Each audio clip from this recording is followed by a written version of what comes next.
예, 유성엽 의원입니다. 장관님 언제 돌아오시죠, 국회에? 우리 위원회에서 그 내정자에 대해서 청문회 일정을 잡고 맞춰야만 될 네. 것이 되기 때문에 많이 협조를 당부드리겠습니다. 금년도 그 3월 9일 날 인사청문회에서 제가 이렇게 질문을 했습니다, 장관님께. 이렇게 답변을 하면 좋겠다 하면서 만약에 제가 장관하는 것을 보고 국민들께서 계속 장관을 하라고 명령을 한다면 또 그런 국민의 명령에 따라서 대통령께서도 계속 장관직에 남아있기를 원한다라면은 총선에 출마할 생각 전혀 버리고 계속 해수부 장관으로 2년이고 3년이고 박근혜 대통령과 운명을 같이 하겠다. 이렇게 답변하실 수는 없겠습니까? 제가 이렇게 질문드렸는데 기억나십니까? 네, 그런 말씀하신 것으로 기억이 납니다. 예. 어떻게 답변하신지 아십니까? 거기에 대해서? 구체적으로 답변을 좀 안 드린 것 같고 아마 일반적인 말씀으로 제 의지대로 되는 것이 아니고 아니요. 이렇게 답변을 하셨어요. 제가 다 찾았거든요. 지금 속기록을. 존경하는 유성엽 의원님께서 말씀하신 그 애정어린 말씀을 깊이 새기고 앞으로 유념하겠습니다. 근데 별로 새기거나 유념하시지 않은 것 같아요. 그게 제 의지대로 되는 것은 아닌 것으로 이렇게 생각을 하고 있고요. 제가 볼 때는 내년 총선에 출마를 하신다 하더라도 4월 13일 날이니까 2월 초까지는 그 사퇴할 수 있는 시한이 있잖아요. 1월 14일 정도 아닌가 모르겠습니다. 뭐 어쨌든 1월이라 하더라도 예. 만약에 90일 전이면 1월인데요. 예. 그러면은 지금 곧 또 이렇게 국회의원에 계시다가 들어가가지고 나오실 분들 몇 명이라고 언론에 거론이 되더라고요. 할지 안 할지는 모르겠지만은. 근데 그분들보다도 늦게 들어갔잖아요. 지금 우리 유기준 장관님께서. 네, 그렇습니다. 그러면 그분들 좀 먼저 내보내고 그래도 한 1월 초든 2월 초든 그때까지는 장관직을 수행하게 해야 이게 국민에 대한 도리 아닌가요? 어떤가요? 말씀드린 바와 같이 그게 제 의사대로 되는 것은 아니고요. 그러니까 나는 이 박근혜 대통령이 답변을 인사를 좀 정말 드리겠습니다. 엉터리로 온다는 거예요. 박근혜 답변을 대통령이. 좀 드리도록 하겠습니다. 예. 제 의견대로 의사대로 되는 것이 아니고 임명권자께서 판단을 하셔서 그렇게 하는 것이고 또 오히려 우리 해수부 장관님, 경우에는 알겠습니다. 조직의 안정이 더 필요한 상황이기 아니 그 말씀은 때문에 알겠는데 더 다르게 볼 여지도 충분히 있을 것으로 보고 있습니다. 지금 국민들은 뭐라고 그러냐면은 장관 자리가 무슨 국회의원들 스펙 쌓는 자리냐. 국회의원들 놀이터냐 장관 자리가. 장관은 대통령의 놀이객감이냐. 이런 아주 분노에 가까운 비판적인 지적들이 지금 많이 나오고 있는데 장관님 그 점에 대해서는 어떻게 생각하십니까? 예, 지금 제가 7개월, 1년도 못 오시고 지금 7개월 만에 지금 나오시게 지금 되는데 계산을 해보면은 대략 한 11월 한 10일 전후까지 할 수 있을 것으로 보이는데 국회에서 이제 청문회 일정이 순조롭게 된다면 그러니까 이렇게들 그럼 한 줄 알았으면 8개월 그때 정도가 될 것으로 보고 있고요. 대통령께서 장관을 와서 맡아라 그러면은 거절했어야 되는 거 아니에요? 이런 상황까지를 예견을 근데 했으면. 그러면 말씀을 조금 드리자면 예. 처음 시작할 때부터 제가 우리 상임위에서는 그리 구체적으로 말씀을 안 드렸습니다만은 처음 시작할 때 거취에 대해서 말씀을 드린 바가 있습니다. 그래서 이 부분은 예상이 됐던 일인데 그것을 가지고 여기에서 그렇게 말씀하신다고 한다면은 제가 더 이상 답변드리기 아주 곤란할 것으로 보고 있습니다. 국민들이 지금 이번 인사를 바라보고 느끼는 그런 실망감이나 허탈감을 생각하면은 여기에서 답변을 뭐라고 해서 제가 볼 때는 사과라도 허시합니다. 지금 우선 대통령이 사과를 허시하는데 이런 부분에 대해서는 저는 장관님께서라도 사과 허시한다고 생각해요. 그 점에 대해서 한번 국민들께 말씀을 한번 해보세요, 지금. 그래서 그렇게 결론을 내고 장관에게 답변을 요구하는 것은 좀 적절하지 않다고 보는데, 다만 이제 예상됐던 일이긴 하나, 이렇게 비교적 길지 않은 시간을 장관직으로 있게 돼서 또 오히려 이로 인해 가지고 우리 해수부에 대해서 좀 다르게 평가할 수 있는 소지를 주었다고 한다면은 제가 유감스럽게 생각하고 그렇지만 예. 또 우리 해수부가 또 발전할 수 있는 계기가 되는 일이 또 있었다고 한다면 제 나름의 보람으로 삼겠습니다. 좋습니다. 그러면 내가 한 가지 이제 당부를 드릴게요. 이제 돌아오신단 말이에요. 11월 달이나 뭐 빨리 청문회 끝낼 저희들도 계획입니다만은 들어오시는데 그럼 우리 농해수위로 오십시오. 그래서 못다한 책임을 농해수의 위원으로서 다 허시할 거 아닙니까? 오셔가지고. 그게 국민들이 볼 때 그래도 유기준 장관께서 또 유기준 국회의원으로서 정말 책임 있는 모습을 보이는구나. 이렇게 바라볼 것 같은데 어떻습니까? 상임위를. 네, 말씀해 주신 부분도 한번 고려를 해보겠습니다만은 상임위 배치는 또 복귀하게 된다면 당에서 또 협의를 해야 될 부분이고 또 한편으로는 다르게 볼 여지도 충분히 있지 않을까 그렇게 생각하고 있습니다. 저는 가급적이면 모셔가지고 같이 했으면 좋겠어요. 여기서. 예.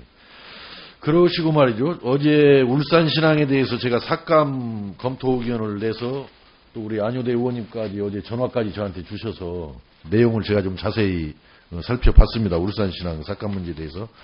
결론적인 것은 삭감을 하지 않았으면 쓰겠다라는 것이 결론이라는 점을 말씀을 드리면서 근데 이 과정을 보면은 석연치가 않아요. 울산신항 예산. 금년도 예산이 915억 4천만 원 예산인데 내년도 예산안으로 해수부에서 기재부에 1293억 원을 요구를 했습니다. 근데 기재부가 다시 해수부에서 요구한 안보다도 300억 원을 더 붙여가지고 1593억 원으로 책정을 했단 말이에요. 이게 이제 통상적으로 있을 수 없는 일입니다.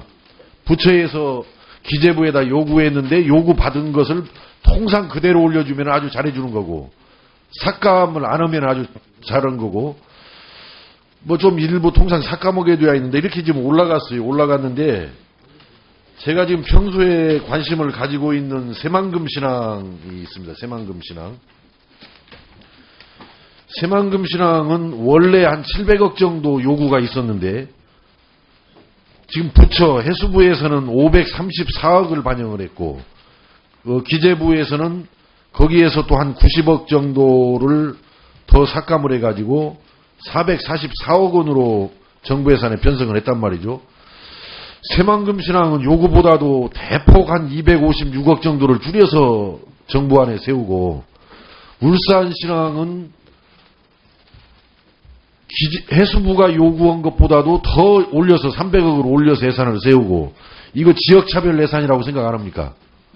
그렇지는 않을 겁니다. 이게 아마 울산신항의 경우에는 동북아 오일 허브로 되어갈 수 있는 기반 시설 예산이 16년도 반영되었고 또 그것이 집행 가능한 수준이기 때문에 예산이 그렇게 증액된 것이고 또 한편으로는 이제 새만금신항의 경우에는 말씀해 주신 바와 같이 한 700억 원 정도가 소요되는 것으로 이게 판단이 되고 있어서 삭감된 256억 정도가 되겠습니다. 사실은 울산신항도 정말 그 불용과 2월 이걸 뭐 계속 되풀이하고 있는 거예요. 그래서 저희들이 당초 그 울산신항 예산도 삭감을 하는 것이 필요하지 않겠냐 삭감 검토 의견을 내려고 했던 것인데 사실은 울산신항 어제 제가 안효대 의원님 설명을 듣고 보니까 이제 금년에는 집행이 잘 될 것 같아요. 내년에는. 그래서 삭감하지 말고 그대로 잘 세우시는데 새만금신항도 256억 정도는 좀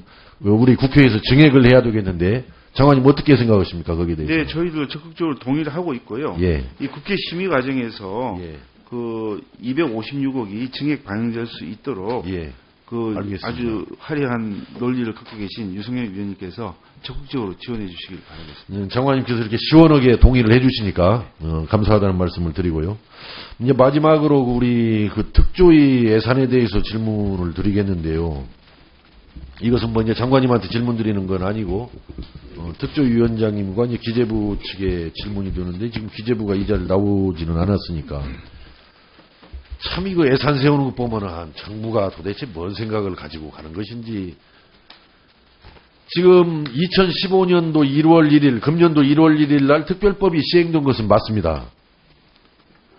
근데 결국은 별정직 직원들 아까 특조위원장님 업무 보고 인사 말씀해서 계셨지만은 7월 27일 날 저출근 시작했다는 거 아니에요.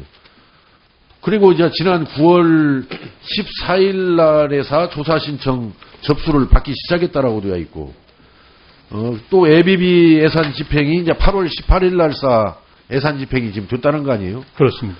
그러면 이걸 1월 1일부터 시작이 개시가 됐으니까 1년 플러스 6개월 해서 내년 6월이면은 끝난다. 해서 6개월분 예산만 지금 세운 거 아닙니까? 그렇습니다.